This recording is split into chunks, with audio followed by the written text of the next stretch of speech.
오늘 이 시간에는 요한복음 14장 18절 이하의 말씀을 가지고 너희에게로 오리라 라는 제목으로 잠시 말씀을 증거하도록 하겠습니다.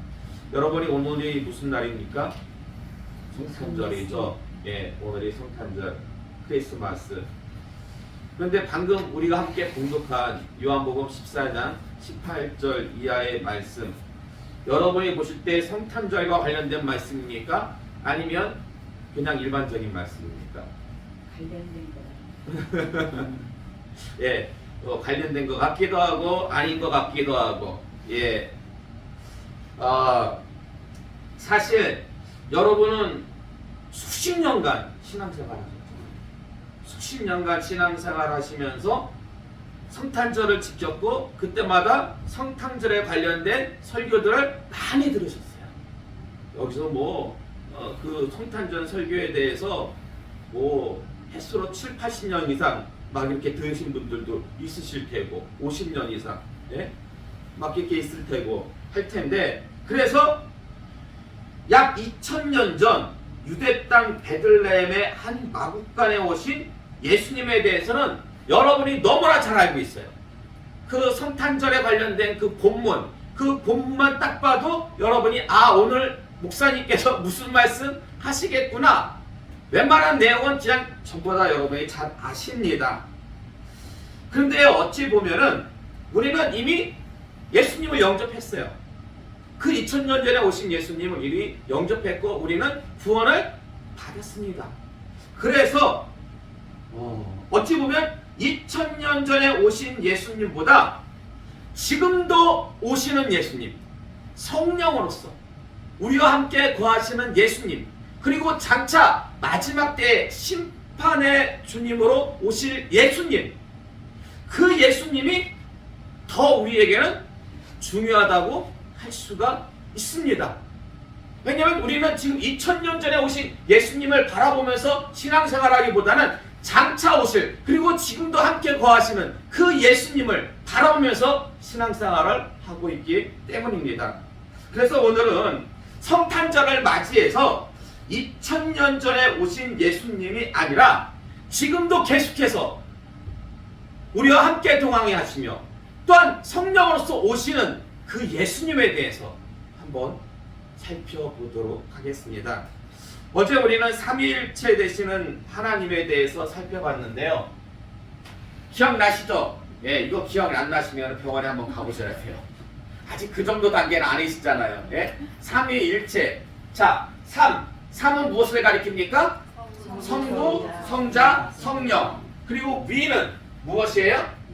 위격이죠. 위격을 다른 말로도 신격이라고 하죠. 근데 격이나 성이나 거기서 거기에요. 그래서 여러분들이 그냥 쉽게 성부, 성자, 성령의 신성은 일은 뭐예요? 일.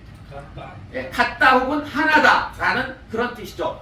성부, 성자, 성령의 신성은 같다, 하나다. 어떻게? 이게 몸체자지만은 근본이라는 뜻도 있어요.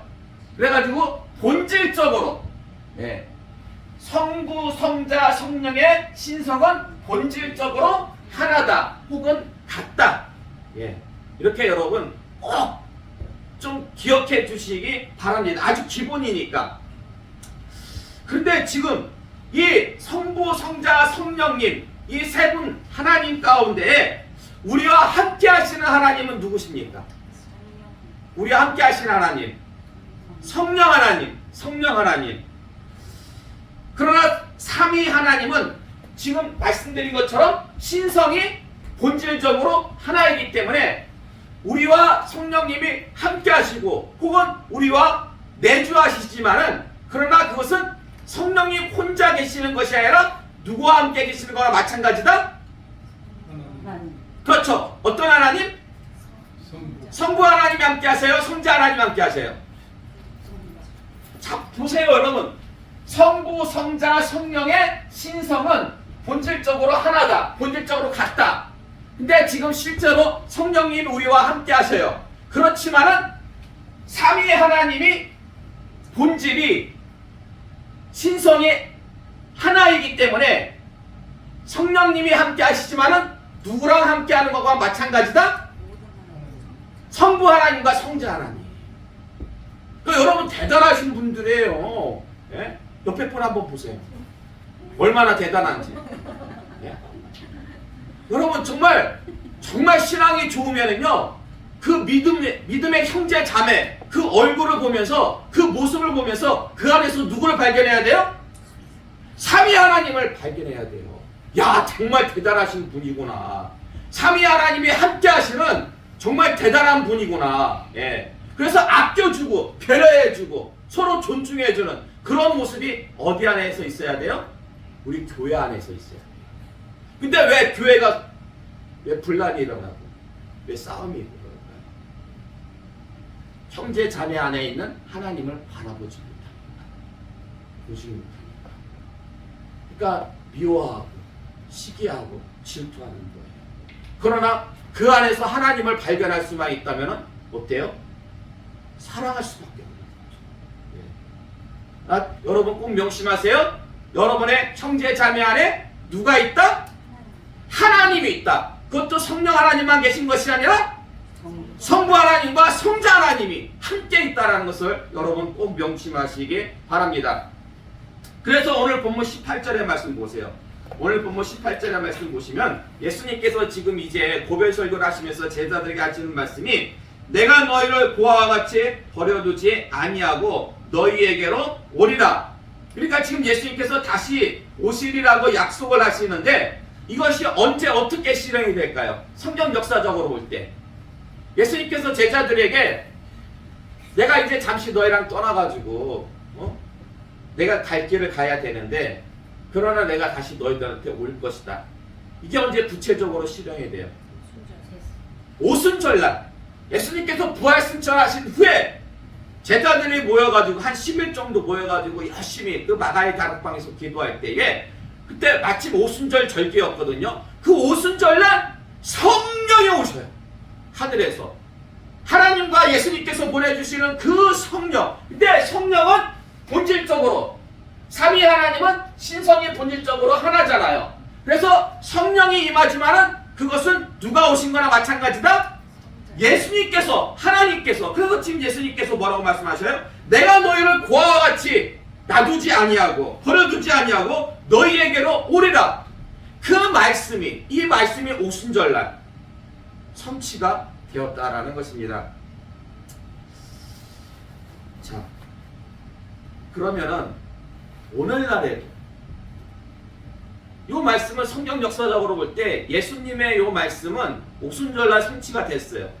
그럼 오늘날에도 오순절날과 같이 성령이 하늘에서 주어질까요? 안 주어질까요? 주어져요. 다른 분들은 근데요 아주 희한해요. 희한하게도 여기서 의견이 둘로 나와요. 성도들의 의견이 나뉘는 게 아니고 목사님들 그리고 신학자들의 의견이 둘로 나와요. 지금도 계속해서 성부와 성자로부터 계속해서 오순절 때와 같이 성령이 주어진다 라고 그렇게 주장하는 분들이 있는 반면에 아니다. 초대교회 때는 아주 큰 하나님의 역사를 위해서 위에서부터 주어졌지만은 지금은 더 이상 그렇게 주어지지 않고 그냥 그때 주어진 것이 교회에 머물면서 계속 교회 안에 존재하기 때문에 그렇기 때문에 따로 성령에 주어질 필요가 없다. 주어진다 안 주어진다 이렇게 두 파로 나뉘어요. 두 파로. 네. 우리 보수 안에서도 심지어 우리 교단 안에서도 목사님들 간에 이 두 파로 나뉘어져요. 근데 제가 볼 때 왜 나뉘어질까? 이게 왜 나뉘어질까 한번 곰곰이 생각을 해봤거든요. 여러분 나뉘어지는 가장 큰 결정적인 원인이 뭐라고 생각하십니까? 무엇 같아요? 왜 목사님들 안에도 우리 교단 안에도 보수 목회자와 신학자들 가운데에서도 왜 성령의 지금도 계속해서 주어진다 아니다 지금은 성령이 계속해서 주지 않는다 이렇게 둘로 나뉘어지는 원인이 어디에 있다고 보십니까? 진짜 정답은 없어요. 정답은 없는데 여러분이 보실 때 생각 안 해봤죠? 그런 거에 대해서는. 예, 막상 대답하려니까. 근데 저는 생각을 해봤거든요. 그래서 제가 이렇게 생각을 해보니까 그 원인이, 가장 큰 원인, 계기가 무엇일까? 체험이더라고요. 체험. 그러니까 여러 목사님마다 다 똑같은 신앙적인 체험이 있는 건 아니잖아요. 어떤 목사님은 열심히 기도원에 가가지고 산에 올라가서 막 소나무 뿌리 잡고서는 막 기도할 때에 오순절날 같은 그런 막 불같은 성령의 체험을 하신 분이 있어. 근데 어떤 분들은 그냥 교회 안에서만 얌전히 기도해. 예. 어디 기도원 같은 데는 안 가. 예. 예.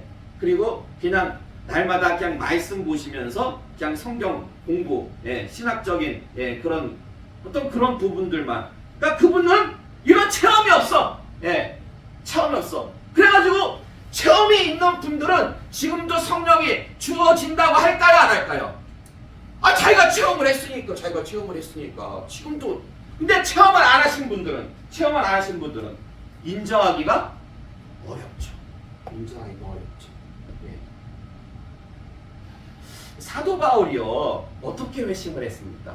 사도 바울이 예수 믿는 사람들을 잡아다가 감옥에다가, 예? 집어넣으려고 그 대제사장한테 그 권한을 위임받아가지고 가던 도중에 다메섹 도상에서 예수님을 만났잖아요.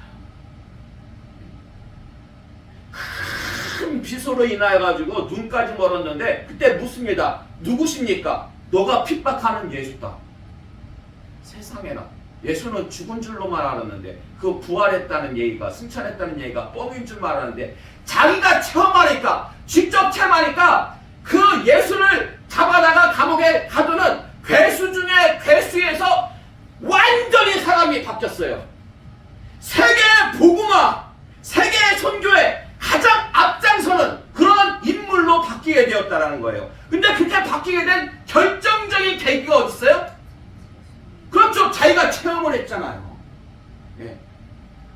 그 예수님, 예? 그 예수님을 자기가 직접 체험하니까 이거는, 예. 그래서 얼마나 많은 고생을 당했는지 몰라요. 맞아가지고 사람이 죽은 줄만 알고 사람들이 내다 버렸거든요. 그런데 꾸물꾸물 기어 일어나. 또 태장도 엄청나게 많이 맞았어요.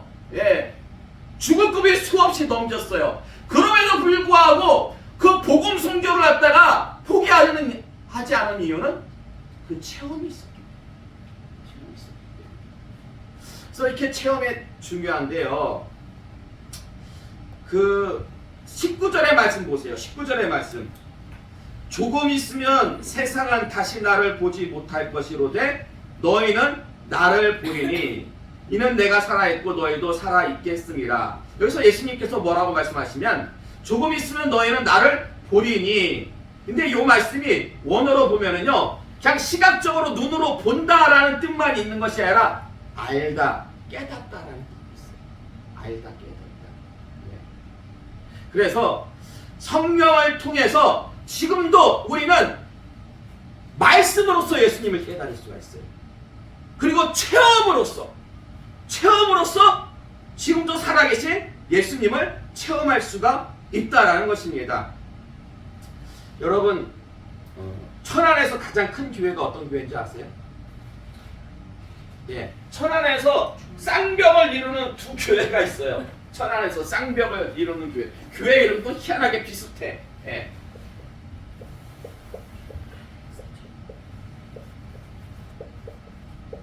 첫 번째는 하늘중앙교회고요. 두 번째는 천안중앙교회. 네, 요 옆에 우리 교회 옆에도 저쪽에 천안중앙교회라고 있는데 그거는 그냥 이름만 같은 교회고, 요 하늘중앙교회는 어디에 있는지 아세요? 백석동에 있어요. 그리고 천안중앙교회는 부대동에 있어요. 예. 위치적으로 보면은 어느 교회가, 천안 사시는 분들 아시죠? 위치적으로 보면은 백석동하고 부대동 중에서 어느 동네가 더 좋습니까? 더 중심이에요? 그렇죠. 백석동이 더 중심이죠. 백석동이. 요 하늘중앙교회는요 유영환이라는 목사님이, 여기는 감리교회예요. 감리교인데 그분이 부임했을 때에 교인이 한 800명 정도. 근데 지금 재적 수가요 10,000명이에요. 10,000명. 그리고 이 천안중앙교회는 작년에 담임 목사님이 소천하셨는데 이순 목사님이라고 그분이 부임했을 때 교인이 한 300명 정도였는데 지금은 한 8,000명 정도. 8,000명. 그러니까 10,000명 교회, 8,000명 교회. 천안중앙교회는 통합측이에요. 장로교. 예. 그래서 제가 이제 인터넷을 좀 이렇게 검색을 좀 해봤어요. 검색을 해보고 교회 홈페이지 들어가서 목사님들 이렇게 설교도 좀 들어보고 그랬는데 이 천안중앙교회에 관해서는 뭐 자료가 거의 없더라고요. 그 이순 목사님에 대해서는. 이 이순 목사님은 천안중앙교회 이순 목사님은 근데 제가 개인적으로 아는 그 교회 집사님이 있거든요. 그래서 얘기를 들어보니까 아주 참 온화하신 분이더라고요. 아주 참 온화하게 목회를 하셔가지고 그렇게 크게 부흥을 갖다가 하신 것 같고 근데 자기를 이렇게 드러내는 걸 별로 안 좋아해. 한 8,000명 예? 보세요. 300명에서 한 8,000명 예? 한 도시에서 거의 예? 그 가장 큰 교회 정도로 성장시키고 그랬으면 좀 자랑할 만도 한데 예? 그렇게 안 해. 예? 크게 대외적으로 막 뭐 나서는 것도 없고 그냥 학교 이사장 정도. 예. 그냥 그거 후원하는 거거든요. 예. 그 정도만 하지 별로 이렇게 내세우지 않으셨다고요. 근데 요 하늘중앙교회 유영환 목사님 같은 경우는 지금도 담임으로 계세요. 지금으로 담임 계시기 때문에 그래도 그분에 대해서는 여러 설교라든지 그래도 좀 이렇게 자료가 많이 남고 이분은 그 감리교회에서는 아주 이렇게 큰 직분까지 감당하셨던 그런 분이더라고요. 그런데 요 하늘중앙교회 유영환 목사님 같은 경우는 교회를 이전할 때 원래 그 백석동에 있지 않았고 교회 이전할 때만 해도 그 백석동이 다 논밭이었대요. 논밭. 그런데 교회가 성장하니까 이제 교회를 이전해야 되겠는데 좀 원래 있던 그 교회 주변을 좀 사서 하려고 하니까 안 팔더래요. 너무 비싸게 부르고. 그래서 천안에서 가장 큰 산 중에 하나인 이성계가 가가지고 이성계가 왕건이 나라를 건국할 때 거기서 군사들을 모아서 훈련시켰다는 무슨 산? 태조산. 그 태조산에 새벽 예배 끝나면은 3년 동안 교인들과 같이 3년간 태조산에 가가지고 기도했대요. 하나님한테 정말 좋은 곳을 달라고. 그렇게 해서 기도해서 얻은 곳이 지금 현재 자리에 있는 백석동 하늘중앙교회. 그때만 해도 뭐 다 논밭이었는데 나중에 거기가 완전히 개발이 다 된 거죠. 그렇게. 그러니까 기도하면은 하나님께서 응답해 주시는 거예요. 당장은 논밭이지만은. 근데 이분이 교회에서 막 기도를 하는데, 기도를 하는데 불 받은 거야. 막 기도를 하는데 막 불이 임하니까 뜨거. 그때 이제 이렇게 교역자들하고 같이 막 기도를 하고 있었나 봐요. 그게 전교인 기도회인지 금요기도회인지 아니면은 뭐 이렇게 교역자들 하는 기도회인지 막 자기가 뜨겁고 그 주변에 있던 도교역자들 다른 교회적들도 뜨거 막 하면서 불이 내린 거예요. 불이 오순절날 임했던 그런 불이 막 임해가지고 결국 그래가지고 재적수로는 1만 명 가장 큰 그런 교회가 되지 않았습니까? 그래서 제가 볼 때 아무리 생각해도 교회가 부흥하고 성장하는 길은 성령밖에 없어요. 교회가 부흥하고 성장하는 길. 목사님들 간에 그런 말씀이 있어요. 성령을 받지 아니하고 어떤 인간적인 그분이 미국에서 아주 좋은 신학대학에서 학위를 받으셨대. 그리고 이 목사님은 글을 너무 잘 써. 그런 글을 보고서 또 오는 신자들도 있어요. 보면은 막 그 신학 서적들, 신앙 서적, 막 베스트셀러가 되고 해가지고 이 목사님 너무 잘 쓴다 해가지고. 그런데 목사님들 간에 그런 말씀이 있더라고요. 그렇게 어떤 그 성령의 어떤 큰 역사라기보다도 그 어떤 지적인 능력이라든지 그분이 어떤 여러 가지 주변 환경, 배경들을 놓고 그 교회에 와가지고 어떤 프로그램이라든지 이런 걸 할 때에 1000명은 한계다. 1000명이 한계다. 1000명을 넘지 못한다. 어떤 인간적인 힘과 노력 가지고서는 막 프로그램 가지고 막 교회를 돌려도 1000명을 넘기기 힘들다라는 거예요.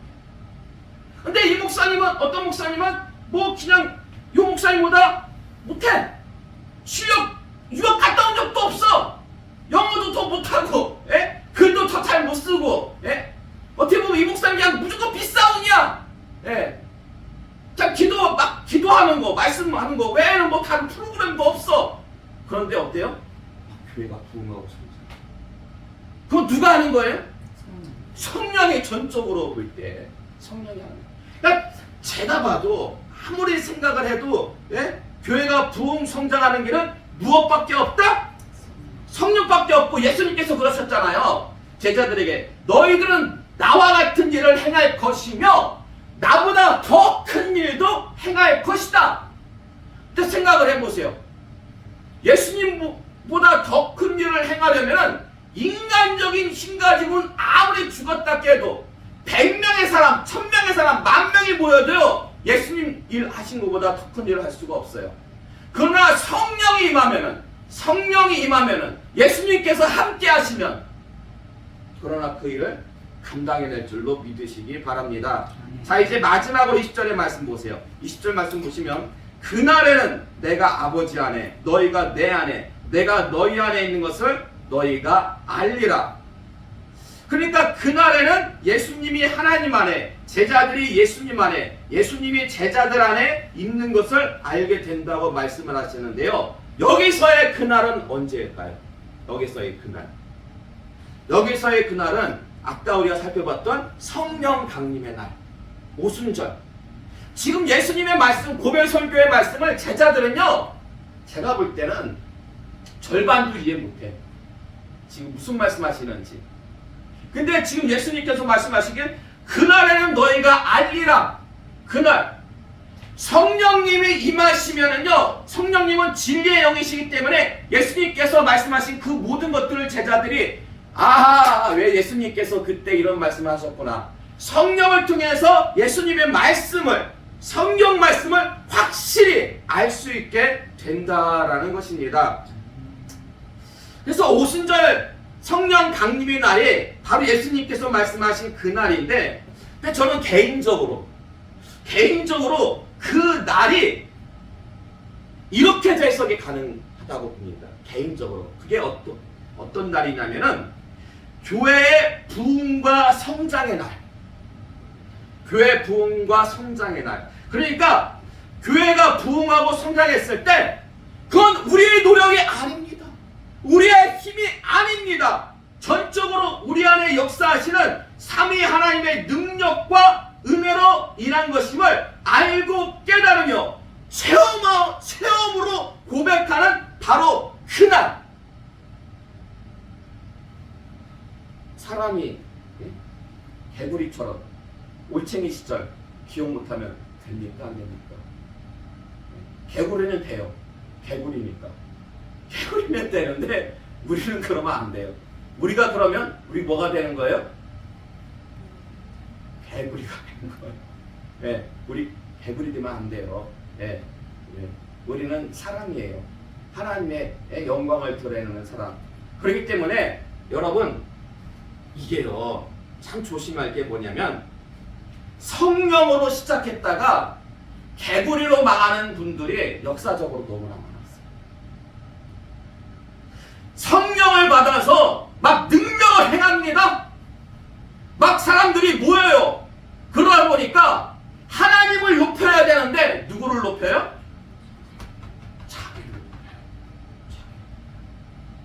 그러다가 결국 어찌 됩니까? 결국 개구리 되는 거예요. 개구리 신세 되는 거예요. 역사적으로 그런 분들 많잖아요. 우리 한국교회도 그런 분들 많잖아요. 근데 그런 모습을 우리가 본받아야 되겠습니까? 그러면 안 되죠. 그래서 부흥하고 성장하기까지 반드시 우리에게 필요한 건 뭐다? 성령이에요. 그 성령을 통해서 예수님이 오시기 때문에 지금도 우리가 예수님보다 더 큰 사역을, 복음 사역을 감당하기 위해서는 반드시 성령을 사모하고 간구해야 됩니다. 목사님, 근데 도대체 그 성령 세례, 목사님께서 말씀하시는 그 성령 세례 도대체 자세하게 그게 도대체 뭡니까? 이렇게 궁금해하실 분이 있을까 봐서 그거는 다음 시간에 말씀을 드릴게요. 그래서 여러분이 그 말씀 의지해서 제대로 깨닫고, 아하! 이제 올해가 다 가기 전에 내가 성령을 한번 간구해야 되겠구나. 성령 나도 받아가지고 정말 하나님과 동행하는 삶, 예수님과 동행하는 그런 모습을 통해서 내가 교회 부흥과 성장의 발판이 돼야 돼요. 정말 성전된 내가 하나님을 내 마음속에 모시고 앞으로는 예수님과 동행하는 삶, 하나님과 동행하는 그런 삶을 살아야겠구나. 예수님께서 2000년 전에 오셨어요. 예, 얼레이디 이미 오셨어요. 그러나 지금도 성령을 통해서 우리에게 오십니다. 우리에게 now, 얼레이디 but now. 2000년 전에 예수님 성탄절 오셔가지고 우리가 기념하고 있잖아요. 근데 성령으로서 지금도 오셔요. 그래서 여러분, 성탄절이요 2000년 전만의 성탄절이 중요한 게 아니라 어찌 보면 지금도 성령으로서 여러분에게 오시는, 그건 다 틀려요. 사람마다 틀려요. 한 자리에 있었으면 같이 있으면 같이 받을지 몰라도 제가 볼 때는 거의 다 틀려요. 개개인마다 성령 받는 그때가 특별한 때가 있어요. 그때가 여러분만의 성탄절이에요. 그날이 여러분만의 성탄절. 2000년 전에 오신 그 성탄절 중요하지만 지금 여러분이 신앙생활하는 데 있어가지고 여러분만의 그날 성탄절, 예수님께서 오시는, 성령으로 오시는 그날이 필요한 줄로 믿습니다. 그래서요, 정말 그런 귀하고 복된 값진 성탄절이 여러분에게